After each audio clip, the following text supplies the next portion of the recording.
To get free video lectures for ECE GATE 2018, subscribe Engineer Tree and press bell icon for more information and update. Hello everyone and welcome to engineer tree.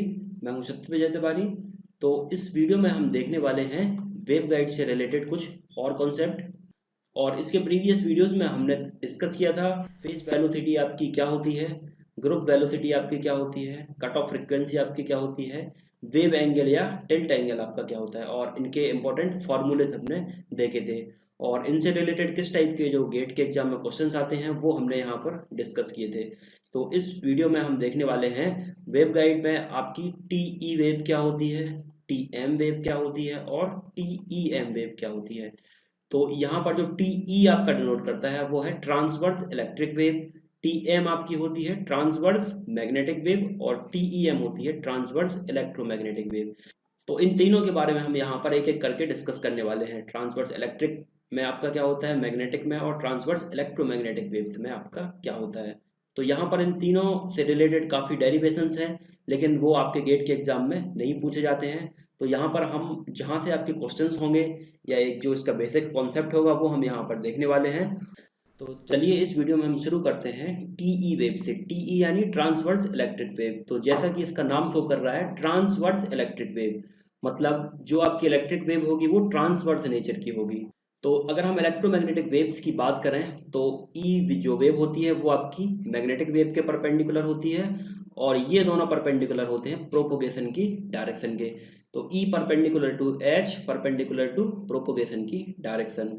और इसमें जो हमने electromagnetic waves देखी थी तो ई wave को हम लिखते थे E Z T of x या वाई, और एच को हम लिखते थे H Z T of x या वाई।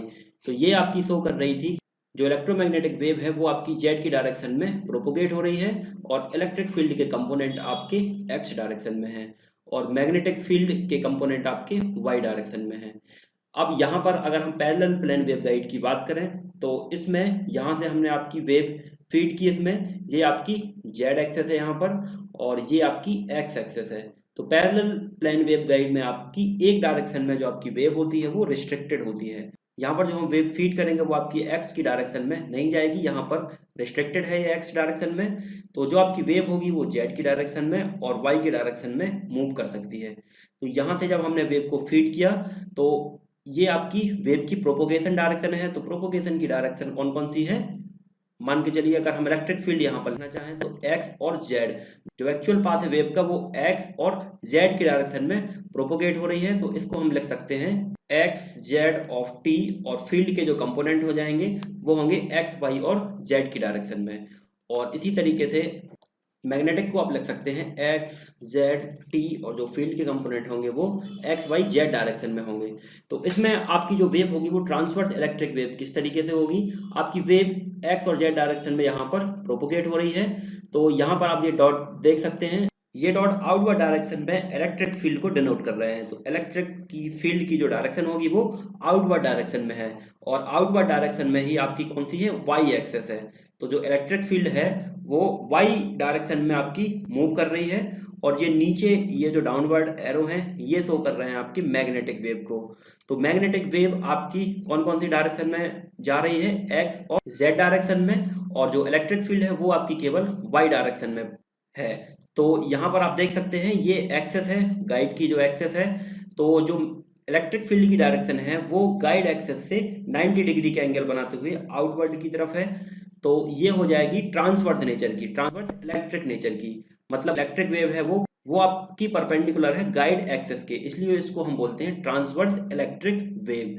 तो इसकी जो इक्वेशंस होंगी, इसका एक डेरिवेशंस है, तो डेरिवेशंस हमें याद रखने की जरूरत नहीं है। और इसकी जो इक्वेशन होगी इलेक्ट्रिक वेव को आप इस तरीके से डिनोट कर सकते हैं ई एक्स और जेड, क्योंकि जो वेव है वो आपकी एक्स और जेड डायरेक्शन में प्रोपोगेट हो रही है इंटू टी, और यहाँ पर जो फील्ड कंपोनेंट है इलेक्ट्रिक का वो केवल वाई डायरेक्शन में है।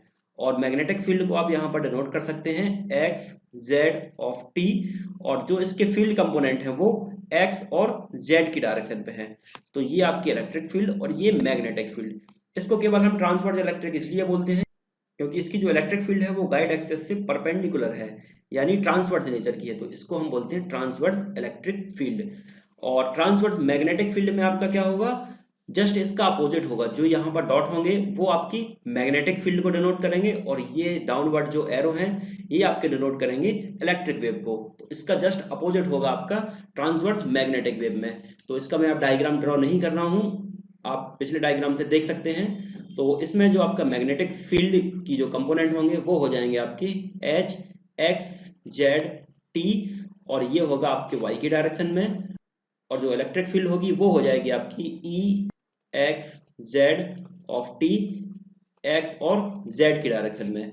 तो यहाँ पर जो आपकी मैग्नेटिक फील्ड होगी वो गाइड एक्सिस से 90 डिग्री का एंगल बनाते हुए उससे ट्रांसवर्स नेचर की होगी। तो इसको हम बोलेंगे आपकी ट्रांसवर्स मैग्नेटिक वेव। तो ये सिंपल कॉन्सेप्ट है ट्रांसवर्स इलेक्ट्रिक वेव का और ट्रांसवर्स मैग्नेटिक वेव का। इनके डेरिवेशंस हैं, तो डेरिवेशंस हम यहाँ पर नहीं देखने वाले हैं। तो चलिए यहाँ पर हम बात करते हैं TEM वेव की। TEM transverse electromagnetic wave. तो यहाँ पर आप देख सकते हैं ट्रांसवर्स नेचर की आपकी इलेक्ट्रिक वेव भी होगी और मैग्नेटिक वेव भी होगी। तो इसकी 3-4 प्रॉपर्टी हैं वो आपको याद रखना है। कभी कभी एक नंबर में यहाँ से क्वेश्चन सीधे सीधे पूछा जाता है। तो जो ट्रांसवर्स इलेक्ट्रोमैग्नेटिक वेव होगी, अगर हम प्रीवियस वेव्स की बात करें जो TE या TEM वेव थी, तो उसको अगर हम पैरेलल प्लेन वेवगाइड में फीड करते थे तो वो कुछ इस तरीके से करते थे। यहाँ पर एक एंगल होता था आपका जो गाइड एक्सिस से होता था, उसको टिल्ट एंगल बोलते थे। लेकिन यहाँ पर जो TEM वेव होगी वो आपकी केवल Z डायरेक्शन में प्रोपोगेट होगी। ये जो आपकी वेव थी ये X और Z डायरेक्शन में प्रोपोगेट हो रही थी, लेकिन TEM वेव आपकी सीधी सीधी केवल Z डायरेक्शन में प्रोपोगेट होगी। तो Z डायरेक्शन में जब प्रोपोगेट होगी तो इसका जो वेव एंगल होगा वो आपका 0 हो जाएगा। सेकंड जो इसकी प्रॉपर्टी होती है उसका मोड 0 होता है। जब मोड 0 हो जाएगा आपकी तो कट ऑफ फ्रिक्वेंसी भी उसकी 0 हो जाएगी, क्योंकि कट ऑफ फ्रिक्वेंसी होती है MC/2A। तो जब M 0 हो जाएगा तो उसकी कट ऑफ फ्रिक्वेंसी 0 हो जाएगी। कट ऑफ फ्रिक्वेंसी 0 हो जाएगी तो ये आपकी डिनोट करेगी कि ट्रांसवर्स इलेक्ट्रोमैग्नेटिक जो वेव होगी वो आपकी सब फ्रिक्वेंसी के लिए एग्जिस्ट करेगी। और इसकी जो तीसरी प्रॉपर्टी होती है वो ये होती है कि ये केवल जो आपकी वेवगाइड है वो पैरेलल प्लेन वेवगाइड में एग्जिस्ट करती है। मतलब TEM वेव एग्जिस्ट करने के लिए 2 अलग अलग टाइप के मटेरियल होने चाहिए। जो आपकी रेक्टेंगुलर वेवगाइड है उसमें TEM आपकी वेव एग्जिस्ट नहीं करेगी, पैरेलल प्लेन वेवगाइड में आपकी TEM वेव एग्जिस्ट करती है। तो ये प्रॉपर्टी है TEM वेव की, ये आपको याद रखना है। अब इससे रिलेटेड हम कुछ न्यूमेरिकल क्वेश्चंस देखेंगे और इम्पोर्टेंट फॉर्मूले देखेंगे जो आपके एग्जाम्स में पूछे जाते हैं। तो सबसे इंपॉर्टेंट फॉर्मूला यहाँ पर आता है आपका eta of TE transverse electric wave के लिए। जो आपका ईटा होगा इंट्रिंसिक वेव इम्पिडेंस, वो कितना होगा? ईटा हम जानते हैं E/H होता है। तो यहाँ पर जो वेव गाइड के लिए इसका फॉर्मूला होगा वो हो जाएगा आपका 120 पाई डिवाइडेड बाई 1 माइनस FC/F का होल स्क्वायर।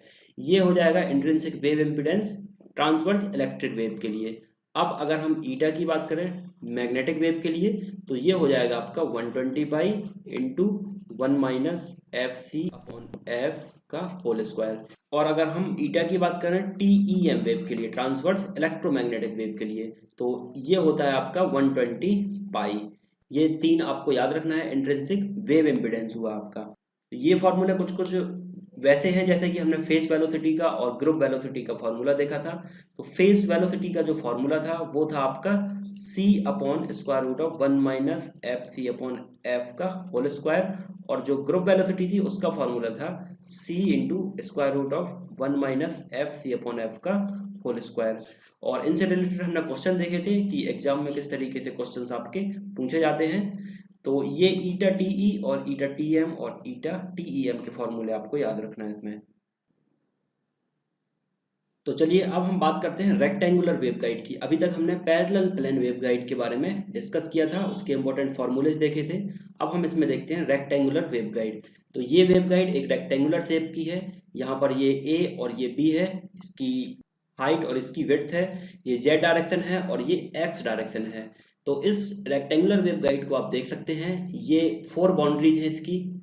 और इसमें अगर हम यहाँ से कोई वेव को फीड करेंगे तो आपकी जो वेव होगी वो X डायरेक्शन में रिस्ट्रिक्टेड होगी और Y की डायरेक्शन में भी रिस्ट्रिक्टेड होगी।